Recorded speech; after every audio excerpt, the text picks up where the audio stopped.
Poltekkes Kemenkes Pontianak. Jadi di sini saya ingin menjelaskan tentang peran dan fungsi bidan sebagai pengelola, pelaksana, peneliti, dan pendidik. Jadi disimak videonya. Jadi di sini yang pertama saya akan menjelaskan secara singkat, yaitu tentang peran bidan sebagai pelaksana, pengelola, peneliti, dan pendidik. Jadi yang pertama adalah peran bidan sebagai pelaksana. Jadi yang pertama yaitu peran bidan sebagai pelaksana.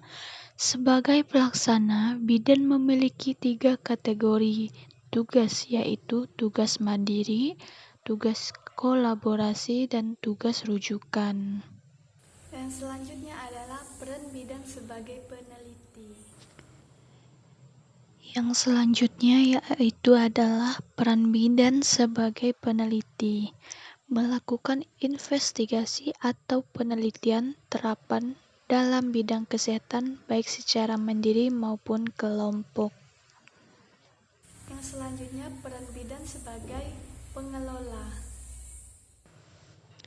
Selanjutnya yaitu peran bidan sebagai pengelola. Sebagai pengelola, bidan memiliki 2 tugas, yaitu tugas pengembangan pelayanan dasar kesehatan dan tugas partisipasi dalam tim.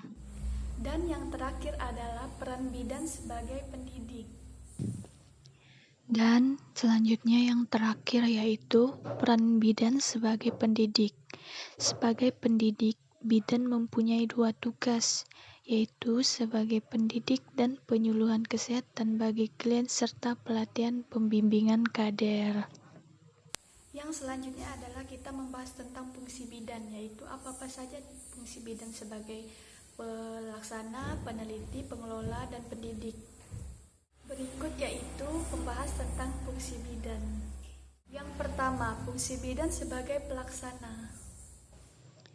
Jadi yang pertama yaitu fungsi bidan sebagai pelaksana, melakukan bimbingan dan penyuluhan kepada individu, keluarga, serta masyarakat, khususnya kaum remaja, pada masa perkawinan, melakukan asuhan kebidanan untuk proses kehamilan normal, kehamilan dengan kasus patologi tertentu, dan kehamilan dengan risiko tinggi.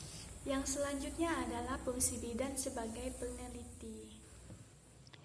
Yang selanjutnya yaitu fungsi bidan sebagai peneliti. Yang pertama, melakukan evaluasi, pengkajian, survei, dan penelitian yang dilakukan sendiri atau berkelompok dalam lingkup pelayanan kebidanan.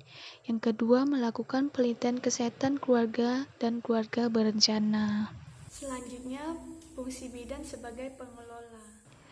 Dan yang selanjutnya, fungsi bidan sebagai pengelola, mengembangkan konsep kegiatan pelayanan kebidanan bagi individu, keluarga, kelompok, masyarakat sesuai dengan kondisi dan kebutuhan masyarakat setempat, yang didukung oleh partisipasi masyarakat, memimpin evaluasi hasil kegiatan tim atau unit pelayanan kebidanan.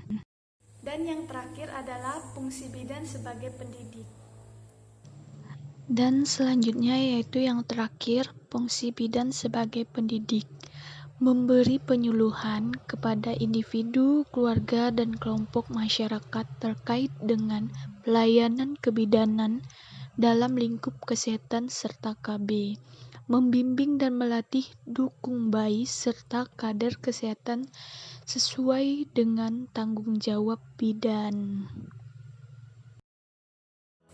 Jadi itu penjelasan tentang peran dan fungsi bidan dari saya. Semoga bermanfaat. Jika ada kekurangan dan salah kata, saya mohon maaf.